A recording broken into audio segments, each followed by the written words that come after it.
ready na po kayo sa bagong kainan nyo, ah. Konting eme-eme na lang, ready na kami. Ang hindi na lang ready dito ay ang puso ni Lynette. Congratulations to you, my baby brother. Thank you, ate. At ako naman, pagtutuunan ko ng pansin ang Apex.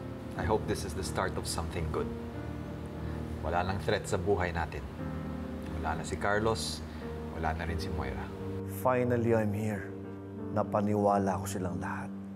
At dito magsisimula lahat ng paghihiganti ko. Ano sila dito eh? Please, hindi mo na kailangan umarte pa sa harap ko. Kailangan ko ng kakampi. At ikaw yun. That's why I need to know what your plan is. Ngayong naiwasan mo na makulong, anong susunod mo plano? Ang makalabas dito at puntahan si Lynette. Welcome back to us, ma'am. Welcome back to the Philippines. Merci. Actually, I'm very happy to be back.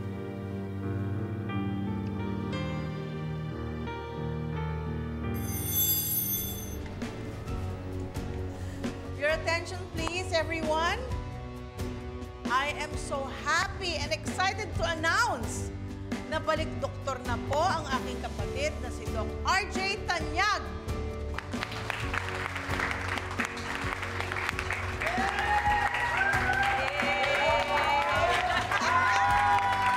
So proud of you.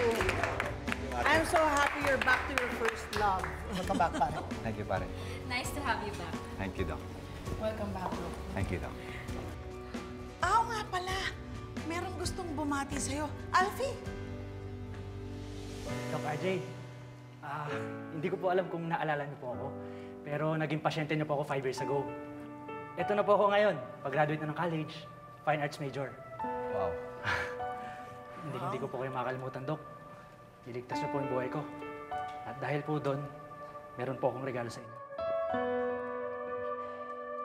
Wow. Thank you. Thank you. Ilalagay ko to sa office ko. It's an honor po. Thank you again.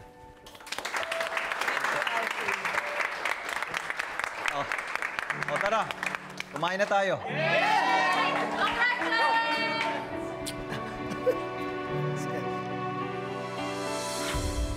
Pupuntahan mo si Tita Lynette? Bakit? Ano gagawin mo sa kanya? Papatayin mo siya?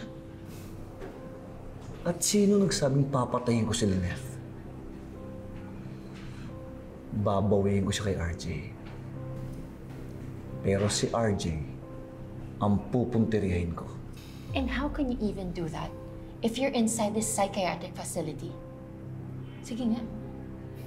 Easy. Dahil dito, mas makakagalaw ako.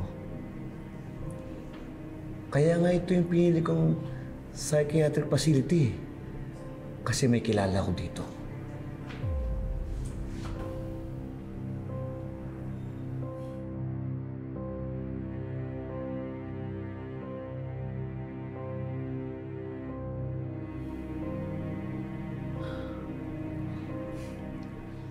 Dito, makakalabas ako kahit anong oras.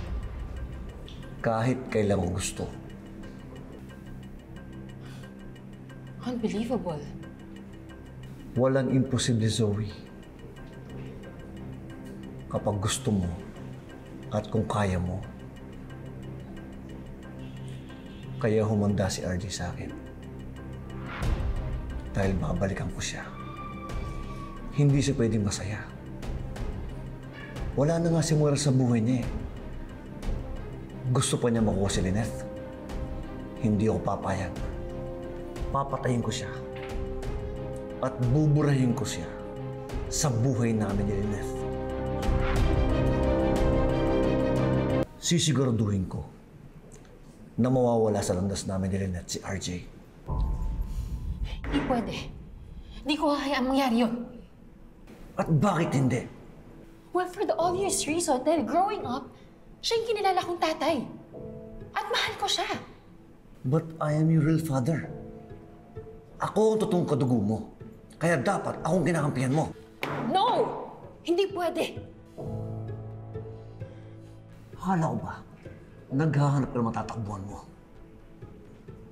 Kung ganyan ka, at na kay RJ pa rin loyalty mo, mas mabuti pa umalis ka na. At magkanya-kanya na tayo.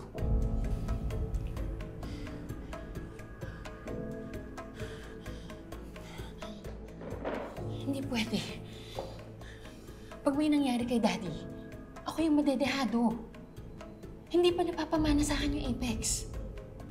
Niloloko mo ba ako, Zoe? Alam ni RJ na anak ka niya. Napaniwala niyo nga siya ni Moira eh. Natutuwa anak ka niya. Kaya automatic yun, kasama ka sa magmamana sa Apex. Exactly. Kasama.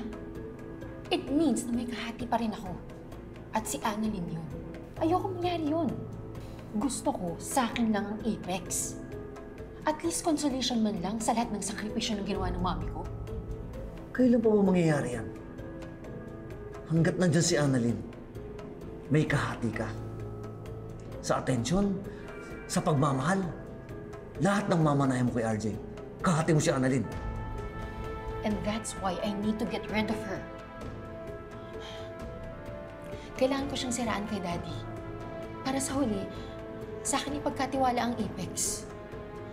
Kaya hindi mo pwede galawin si Daddy.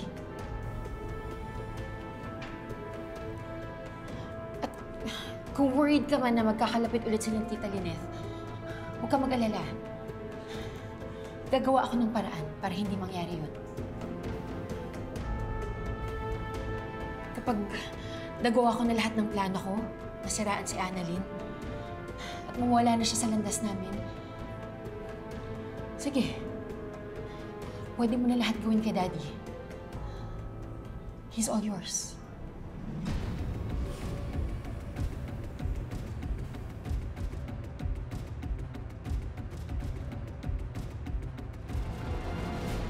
Doc RJ, it's so good to have you back in Apex. Thank you, Katie. Bakit po parang may hinahanap kayo? Alam mo na. Asan ba si Doc Annalyn? Tatay! Ayan na.